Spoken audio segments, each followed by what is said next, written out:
and welcome back to my talk show. Let's talk about with Richa. Today, it's a really exciting episode because I have beautiful Jeanette with me as a guest, and she is a organizing consultant and KonMari consultant in Norway. I don't know if you guys have seen the episode where they, tidy up your house and place with a specific kind of technique. And I've been a fan of that. And when I found out that Jeanette is the consultant in Norway with that technique, I was like blown away. And thank you, Jeanette, for joining us today. I think there are many homes who are going to need your advice. I know I do. So I'm very, very honored and happy that you came on our show. Please tell my audience a little bit about yourself. Okay. First of all, thank you for inviting me. So now I am, like you said, a person who helps people to tidy up their home. And when we tidy up their home, it's also I tidy up their life. Yeah, I truly believe that is a connection there. Yeah.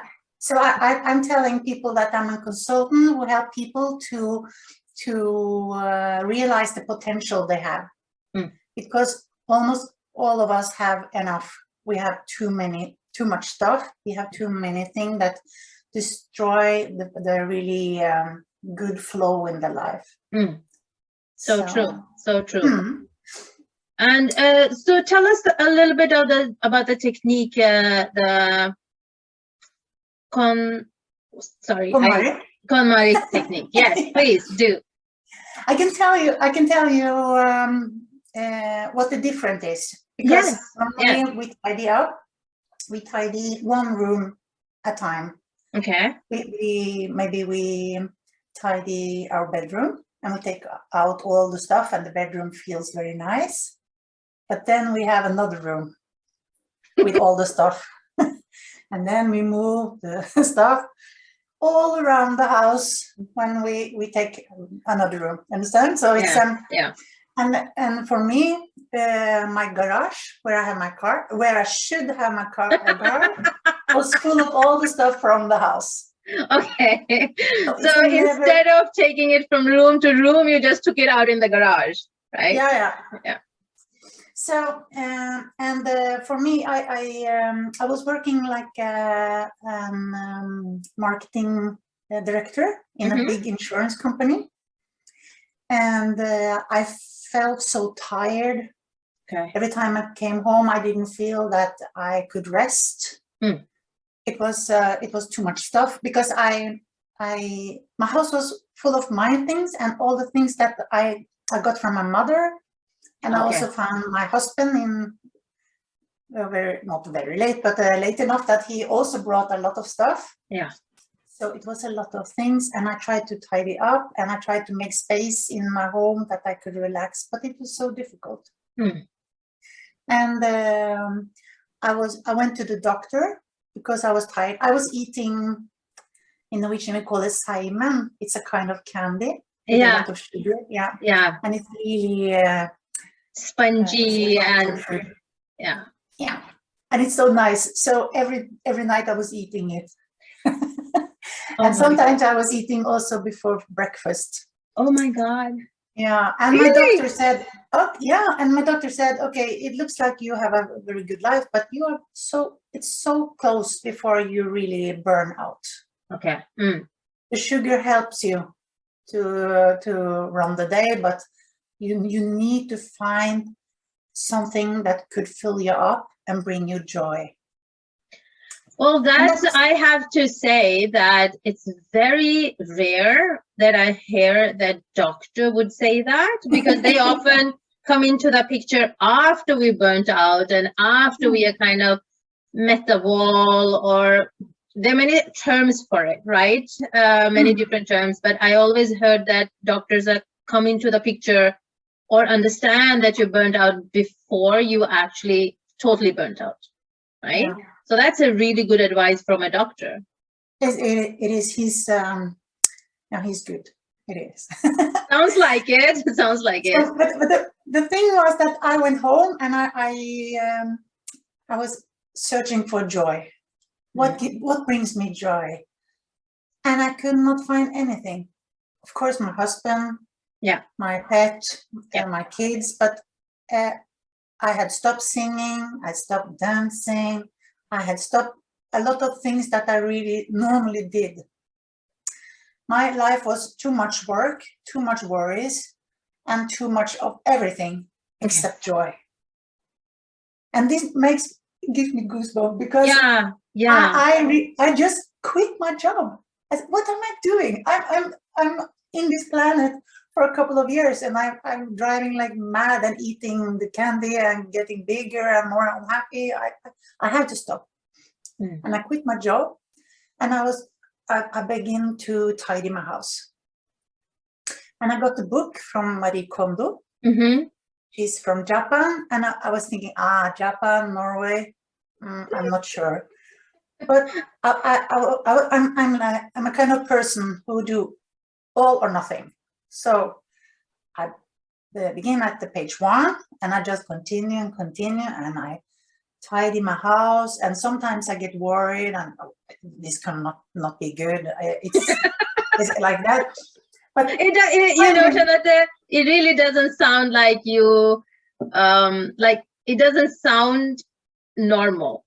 Like, as you say, this cannot be good because it doesn't sound normal that people would actually be so dedicated to tidy up their house. No, but I was searching for something that could help me. And if I should find, if it should be possible for me to find joy, I need to take away all the clutter, I understood it. So I did that, and I was so thrilled. It was amazing, and a lot happened. I lose my weight. I was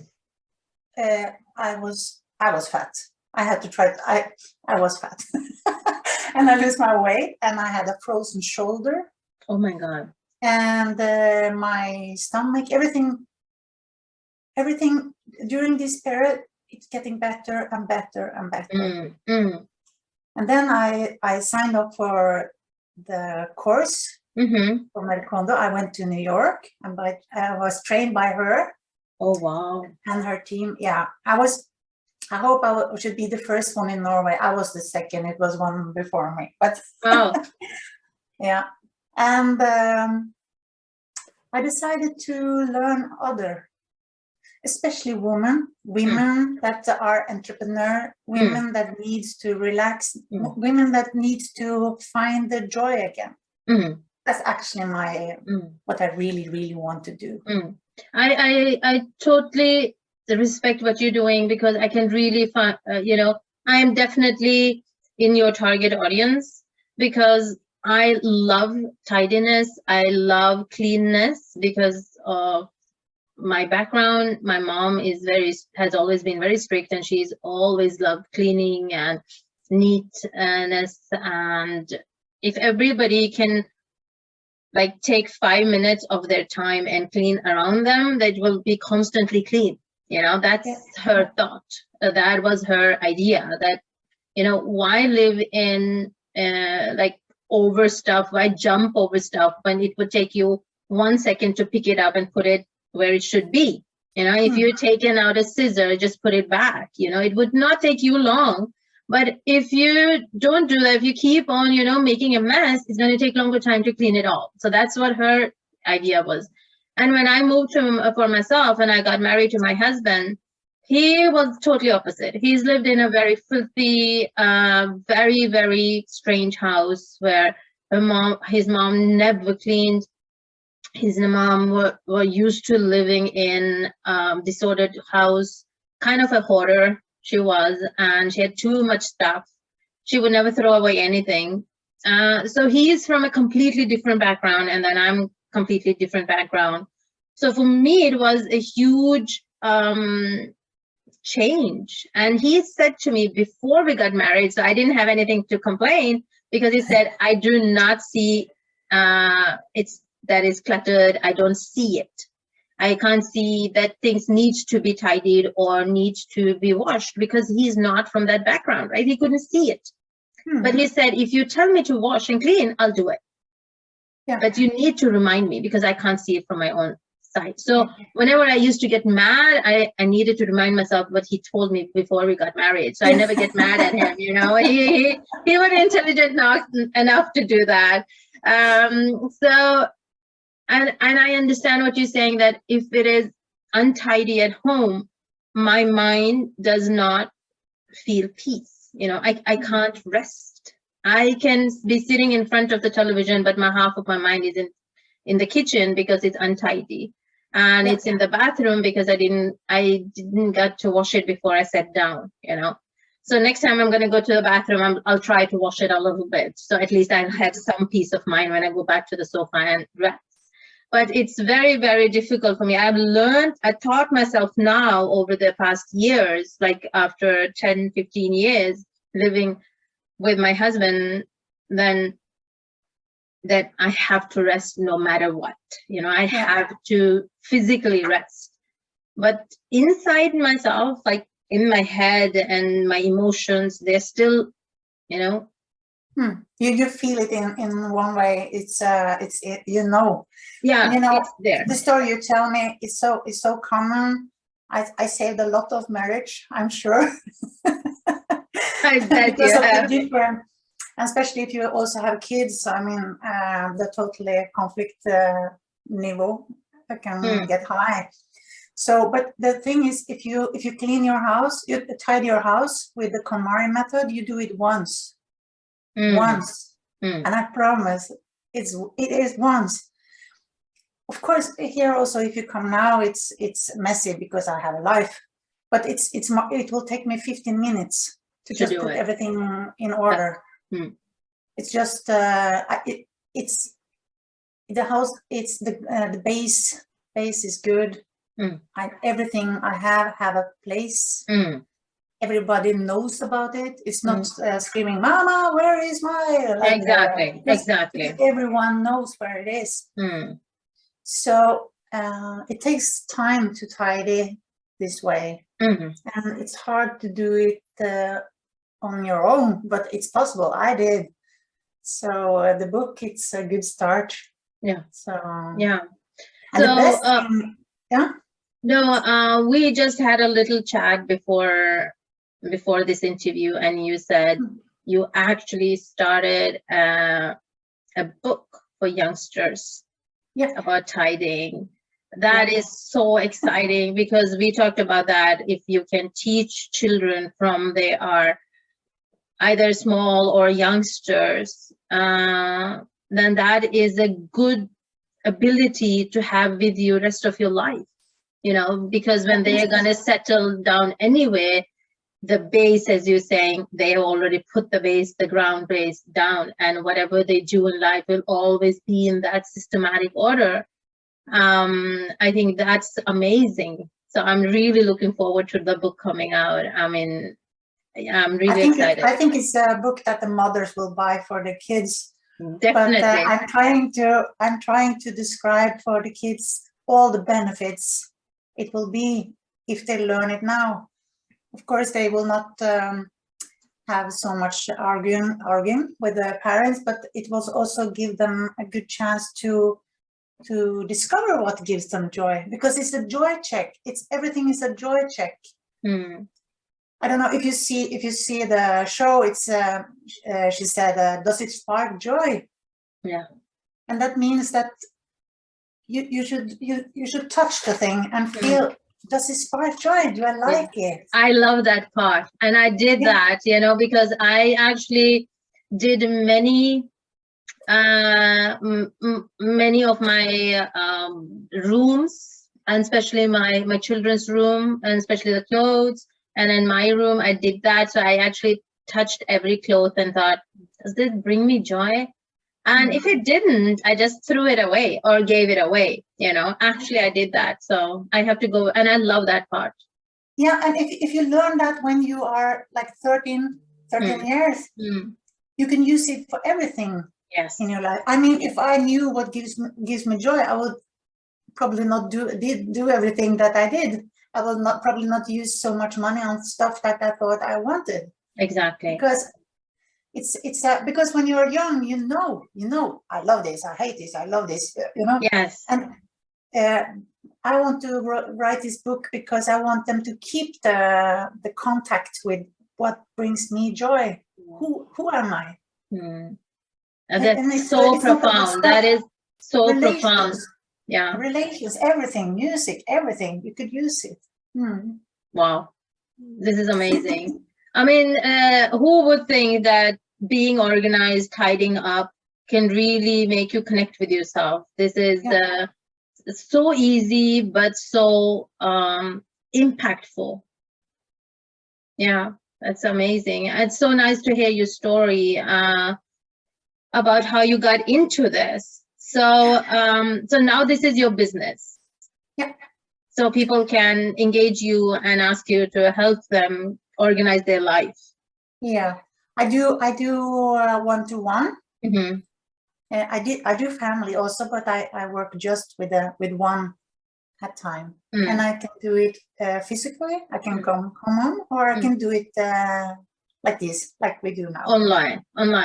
Okay, yeah. So which is really good, because then anybody who's watching this can connect with you, and then you can help them. You don't have to be in the same place as them, physical place. No. So that's really cool. So we have good training now because of Corona. Yeah, exactly. Everybody's like, okay, they're so used to Zoom or Teams or Meets that they'll just, okay, I just need to do something. I will also have a course soon, an online course that will be possible. But a good the beginning, I think you should. The one who listening now should buy the book or rent. What do you say? Rent the book? No. Borrow the book. Borrow the book, because the book is very, very good, and you read it very fast, and it's so inspiring. And, yeah. So I will begin that there and try to do some and see what's happening, because magic happened. Wow. I'm so excited because, guys, I am going to ask her to come to my place, and we can probably do another segment where you can follow how she is helping me and my daughter getting her room, my daughter's room, tidy up, because it's like a bomb have been like exploded in her room. So I asked Jeanette if she would come to my place. So that's going to be in another episode. But Jeanette, tell us a little bit about, so you were saying that the day you kind of quit your job, that was your breaking point, or was that your turning point? Or was it the day you started the book was the turning point? When was it actually the turning point? Or were there many small incidents that led to the turning point? Actually, the turning point were after I was talking with my doctor, because he said, go home and search for joy. Do more what brings you joy. And that realization that you didn't even know what is it that gives you joy, that must be the turning point, right? It's so sad. It's so sad, and it really gave me the motivation to do something. Yeah, that's I'm still getting goosebumps to actually to that point. Yeah. Anyway, how do you define success? Yeah, it's for me, I have to be a little bit personal again. Yes, because please. I've done a lot of business things. I've been searching for the top. I'm trying to be the good girl who really do the right things. I've been in reality show. I was in the Apprentice in Norway. I won the Apprentice. Oh wow! And it should be. It's a lot of things in my life that should be. Oh, now it's succeed. Yeah. Now she is. This is successful. Yeah. But the truth is that I never felt more successful than I do now, because now I have the contact with my authentic me. That's success. If you could do whatever you want, if you want to climb mountains, do you want to live in to work in a kindergarten, if you want to do movie, if you want to just be alone, it doesn't matter. The success in life is when you have the contact with the authentic you. Exactly. 100% me. When you feel that, then it's there. Wow. Wow. Yeah, that's really profound. That's what success is for you. And you know, because you already been on the top. And that was that you didn't get that same joy on the top, which is I felt happy, but I felt like, oh yes, this is my goal. Oh wow, but I didn't feel it. No, you had achieved something, which is very, it's fun to achieve something. When you have set a goal, as you say, you achieved your goals and you were on the top. One is always happy when we achieve the goal. But I guess if you just put a goal to put a goal and don't know why you want to achieve it, that's where a lot of people don't, work. They don't put the why in the goal first. Yeah. And I have also one thing that doesn't help me. It's I visualize a lot for my goal. And the problem is when I reach my goal, I already felt it so long time.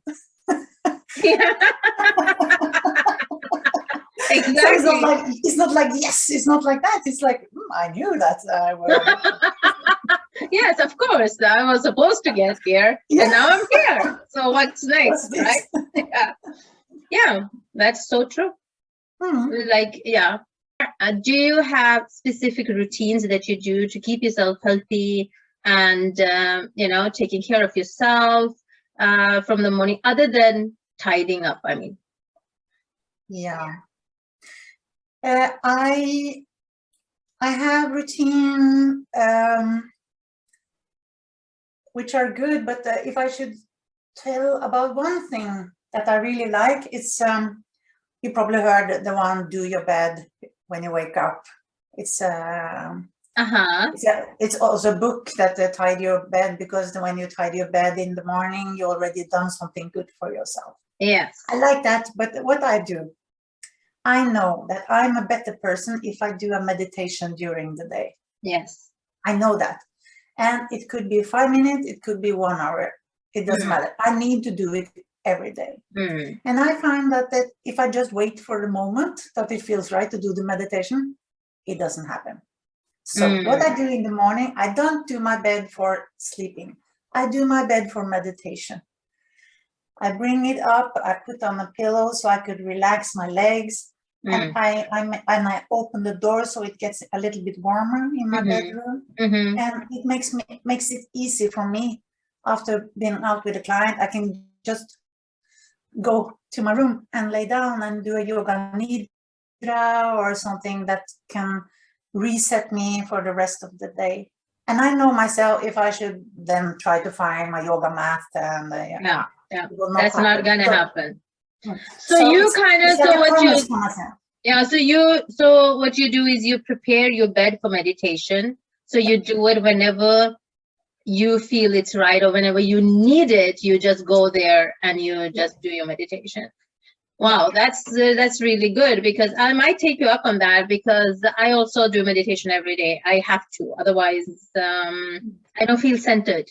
I need to feel centered. I need to feel grounded, because when I have slept, I need to kind of land back into my body and feel that centeredness and start from there. Yeah.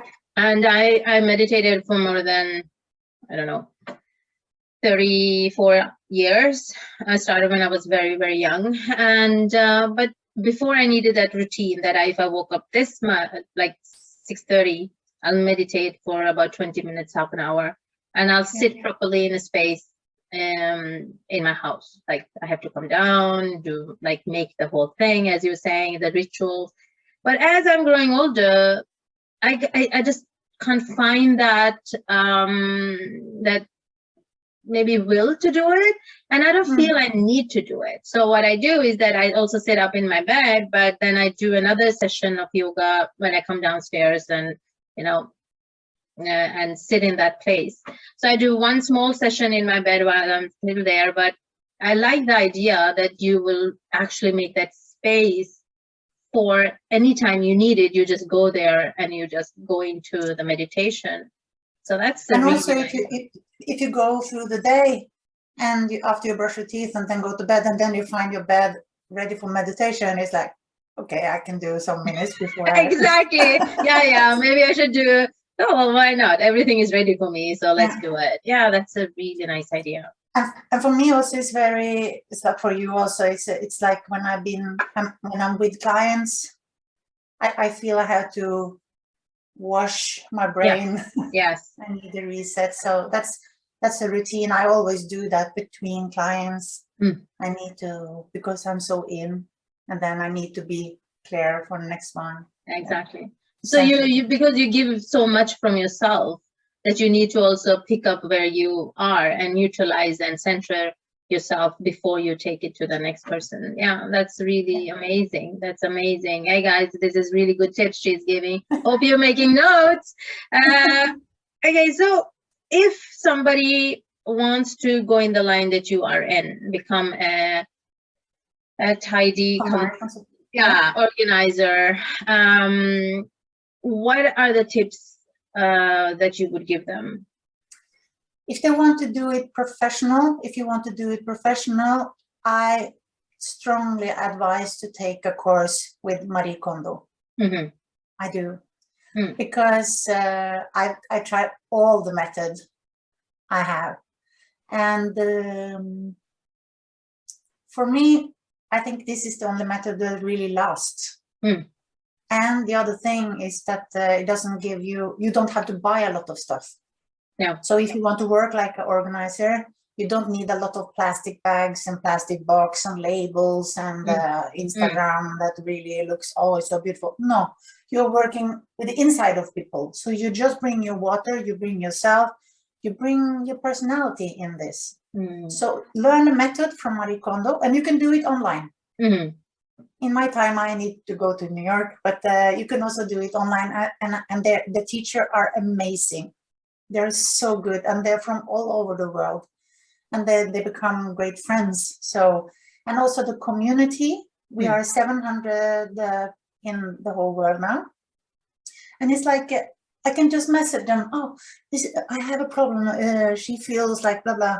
Can someone help me? And then someone from Singapore can tell me, I know that I have an advice. And it's, you get a lot more. So also your business will be taken care of in that manner. Just start in Norway. No, because as you're saying that, because when you're doing consistency, often people are alone and they are doing their business alone. And what they're lacking is somebody they can ask for advice with. So this is great if you already have a built community who's doing this. You don't feel that you're alone doing this business, and you have somebody which you can turn to and say, okay, my client is experiencing this. What do I do? This is amazing. This is really good. So I was joking that they're not supposed to start in Norway, but the truth is that we are 4 in Norway now, and we are really, really close. Sometimes when we have big houses, we help each other, and it feels it's enough clutter in Norway or in the world, all of us. Yes. Well, that we tidy up. I believe, Jeanette, that if you come from an abundant mindset, there is enough for everybody. Yeah. Because not everybody will connect with me as a business coach. Not everybody will connect with another person as a business coach, right? So depending on what kind of energy they have or the way they are, what kind of background they have, they might connect with 4 different people with different ways. They might not like their energy, but they will like mine, or they would not like mine at all, and they say, I don't like Richa, I need somebody else. So that if you come with that abundant mindset, because I can't serve everybody, and if we are in the same field, we can help each other serve other people. That's what I think, and I don't think there is I think there are room for more who want to do good. And it's good with a little bit competition. It is always good with a little bit competition. Yeah. It keeps you on your toes, it keeps you a little bit stricter towards yourself. So that's good. Yeah, this is amazing. But if someone wants to be a consultant, please take contact with me. I will be happy to explain more if it's of interest. Yeah, definitely. So guys, connect with Jeanette. I'm gonna put her info below or above the video, whatever, depending on which social media I am on. There will be every information. Please contact her, not just to become a consultant. Maybe you need to declutter your home. I know I do. So I'm definitely gonna use her services, but there might be not like huge things that you do, but there might be one closet that you need to tidy because it's in the back of your mind that is always, I can't find my things, or maybe you just need to get a little bit organized. And these techniques will be with you all your life. I still am not 100% convinced, Jeanette, that you'd only have to do it once and then never again. But that we're going to see that in when you come to my place. I'm going to be doing all so you guys can see it. Yeah. So, but she's saying that, so I guess I have to believe a little bit in that. But definitely is going to be amazing if that is how it's done. If you do it once, then you don't have to do it all the time. That would really save a lot of energy, a lot of time, and I can use that time and energy on my children and on my parents, and actually, as Jeanette said, on myself. Nevertheless, actually be connected. Yeah, bring joy. So thank you, Jeanette, so much for giving us hope that there is light in the end of this tunnel, and and that thank you for all the great work you do, and thank you for taking our time to talk to us. It's going to be amazing to follow you on your journey further to help one person at a time to become more tidy. So thank you. Thank you. Thank you for inviting me. Okay, guys, stay tuned, and we will hear more from Jeanette soon. And until then, take care, be kind to yourself and to others.